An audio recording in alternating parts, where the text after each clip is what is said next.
forgive the noise a little bit. We're giving this a try. I'm gonna try on this platform here. Today we're going to go over the most common mistakes that I've seen through the years of prep that I witnessed firsthand as a candidate. That I witnessed firsthand as an operator helping out in some of those selection situations, and now as a coach, where I see that's all we really see is people trying to get into selection and whatnot. So this list is in no particular order. Some of these lists could be really expounded upon based on experience. Some of them are quite straight to the point, believe it or not, and that's the way I'm going to approach some of these things. So again, like I said, no particular order. So the first one is what we see is timeline. People tend to choose a timeline that is not congruent with their ability. And that's why we have you take a PST. The PST is a test. From that test, it gives us data. That data tells what we need to improve upon. And based on our current state of readiness, that PST and a few other things, that timeline may be extended or shortened depending on what your background is. If you came from a sport of wrestling and you're wrestling at a very competitive level or water polo, you might have to prep less. If you came from a background of no athletics really, no organized sport, no competition, you haven't experienced severe shin splints yet, well, that's the biggest thing is people say, hey, I want to be a Navy SEAL and I come from this background of sport and I was really good in high school or whatever, I'm just going to go for it because I was such a good athlete. And then you show up and realize that you were just a good sport athlete. You weren't a very good broad spectrum athlete, okay? Because that's what the test is, okay? So choosing the timeline based on your PST is the only way that you can do it. Otherwise it's guessing. It's very fundamental to do that, and that's what we do in practice with our programs and in our business. So choose the proper timeline based on your PST numbers. Pretty straightforward, a lot of simple math there. If someone can't deliver that to you, then you probably should find a different coach. The second thing is kind of based on that PST, there are clear weaknesses that show in that test. And the ego takes over and is like, well, I'm not a good runner, but I'm really going to get stronger, all these sort of things. I'll deal with the running on the back end or swimming, and they'll deal with the things they don't want to deal with on the back end. And through training in their strengths, they create greater weakness away from the thing that they should be prepping on. So that's why we always say, when you go through your PST and you've seen the numbers and data, the first thing we do is we focus on the things that we need to improve first. If we work on the things that we need to improve first, our weaknesses actually are no longer weaknesses and really become our strengths, okay? And that's the big thing is we do not address the weaknesses first. We tend to address the things that we're good at first. So that's a big problem, okay? The big thing that we see, and that's why we started this business program. We wouldn't do this job and we wouldn't have this business for as long as we've had it if other people out there were doing programming that I thought was that was commensurate to the demand, that was commensurate to the drive, commensurate to the stress on the back end, right? I'm not here to prep you for PST. We are here to prep you for selection, okay? PST is a very simple thing to do. Selection is, right? How many people pass the PSTs relative to make it through selection? So if all we're doing is practicing the PST, you don't have a chance, not a chance, okay? So that is a poor choice of programs, poor choice of coaches that you choose, and poor choice of people that you follow, because typically people tend to follow the people that talk to their strengths. We talk to people's weaknesses because that's the thing that's going to get basically uncovered, okay? If I had to guess, one thing that probably is the biggest detriment by far is practicing the PST too regularly. How often is too regular? If you are practicing the PST in its entirety more than once a month, then you're missing the point entirely. Like, I don't know what to say about it. Like, there are times you might practice aspects of the PST a little more regularly to see what's going on in your power and speed phases. But if just practicing the PST was valuable, none of this behind me or no strength coach in the world. Like, the Yankees would just do calisthenics, right? Our Olympic athletes would just do calisthenics. So if you are just practicing push-ups, sit-ups, and pull-ups and all the time, you're wasting your time. You really are. You really are. The next one is people are too young. I don't think an 18-year-old should be allowed in buds. I don't think you should be allowed to go through selection until you're at least 22. Your window for selection should be the age of 22 to 26. That is your best opportunity. There's no way that 26-year-old Jeff was ever going to be threatened by 18-year-old Jeff. And if your 18-year-old you can kick your ass at 26, you really did life really, really wrong. So no 18-year-old should ever outperform a 25 or 26-year-old. And if that's happening, you certainly did not prepare at all. There shouldn't be anyone that should ever fail selection, in my opinion, based on performance, because everybody knows the advertised numbers through every phase of every selection. At this point in the game, if you failed, you just didn't prepare, or you just didn't belong there anyway, so it doesn't really matter. So that's what we see with too young of people.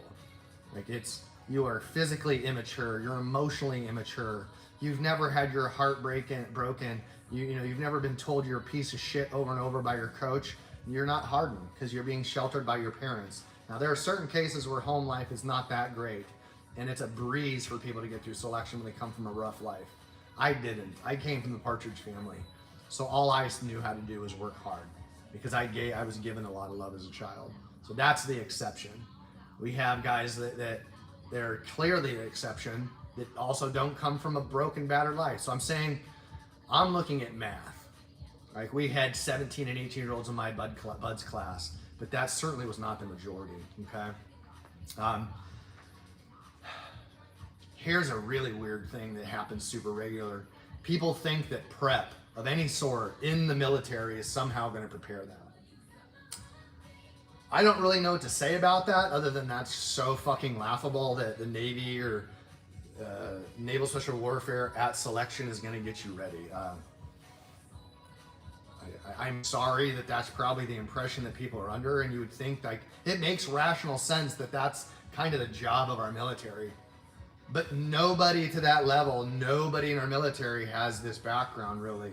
You know, there might be some of the guys at the tier 1 level, but nobody is prepping these guys the way they should be. They're being treated like it's 1980, filling them with calisthenics and bullshit work. And that's why we get so many emails from guys at selection, because they're like, oh, I got to selection, and this is a fucking joke. Like, this is a nightmare. Like, what can I do? Because I feel like all the people that reach out to us, they feel like they're detraining when they get to prep.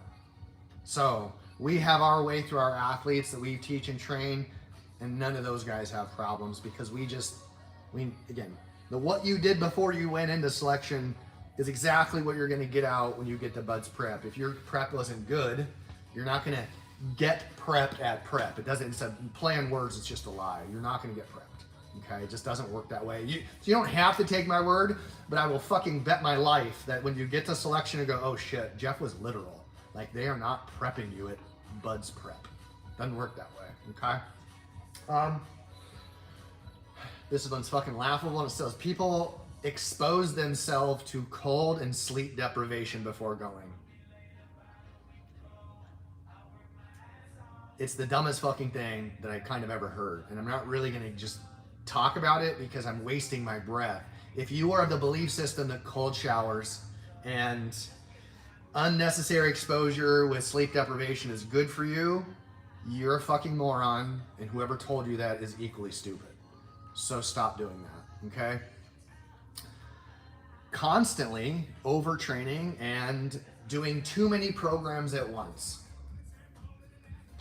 That's the big timeline thing, is we know it's tough. We know there's urgency. We know, God darn it, we know. So I'm telling you what's best for you is to prepare with the proper timeline so you don't miss those big milestones, you don't overtrain.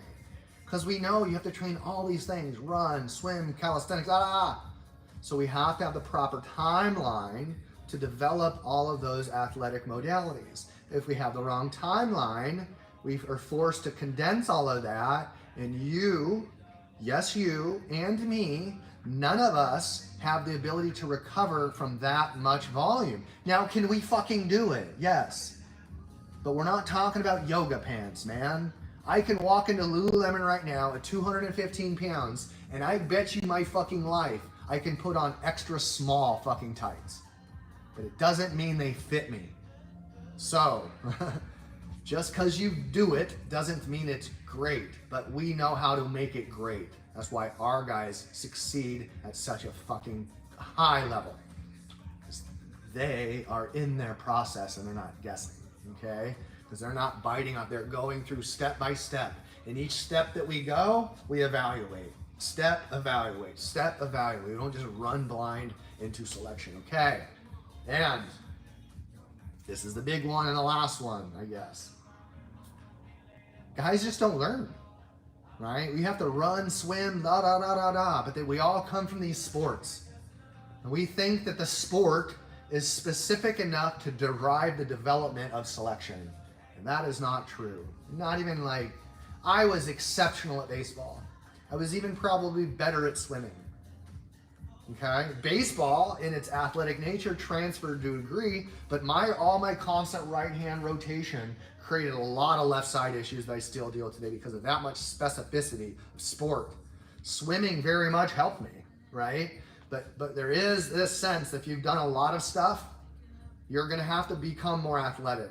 If you didn't do enough stuff to prepare, you're gonna have to become athletic, because that athletic durability that you get in prep, real prep, right? Because we have to get away from the specificity of sport that we come from, okay?